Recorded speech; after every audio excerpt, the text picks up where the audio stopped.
Pesatnya perkembangan teknologi digital, dunia pendidikan menghadapi tantangan yang semakin kompleks. Setiap siswa memiliki cara belajar yang berbeda, kecepatan memahami materi yang tidak sama, serta potensi kecerdasan yang beragam. Namun dalam praktiknya, pembelajaran seringkali masih menggunakan pendekatan yang seragam untuk semua peserta didik.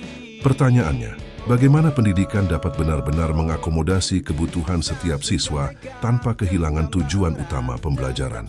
Alasan buku Adaptive Learning dalam Pendidikan Agama Islam, PAI, personalisasi pembelajaran berbasis data untuk mengakomodasi multiple intelligences siswa.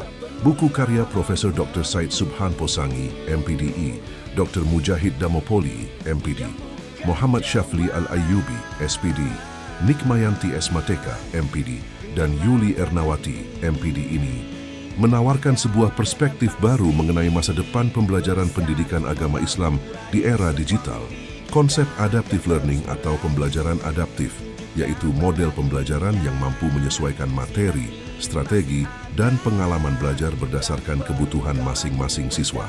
Penulis menjelaskan pendekatan ini tidak hanya memanfaatkan teknologi, tetapi juga menggunakan data pembelajaran untuk membantu peserta didik berkembang sesuai karakter dan kemampuannya.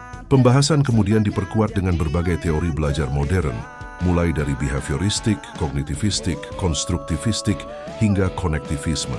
Teori-teori ini menjadi landasan penting untuk memahami bagaimana pembelajaran adaptif dapat diterapkan secara efektif dalam lingkungan pendidikan yang semakin terdigitalisasi. Buku ini mengingatkan bahwa setiap siswa memiliki keunggulan yang berbeda.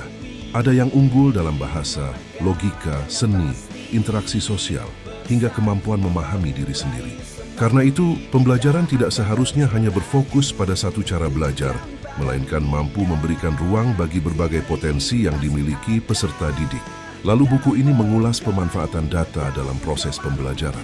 Konsep data-driven learning, learning analytics, hingga adaptive learning system dijelaskan secara sistematis. Penulis menunjukkan bagaimana data dapat digunakan untuk memetakan perkembangan siswa, merancang jalur belajar yang lebih personal, serta membantu guru mengambil keputusan pembelajaran yang lebih tepat.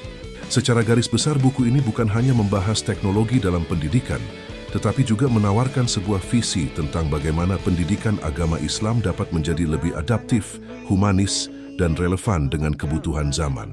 Bagi mahasiswa, guru, peneliti, maupun praktisi pendidikan Islam, buku ini menjadi referensi yang menarik untuk memahami arah transformasi pembelajaran di masa depan.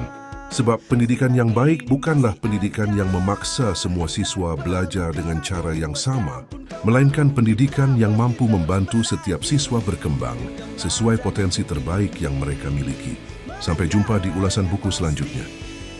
Bersatu membangun raih semua mimpi kita.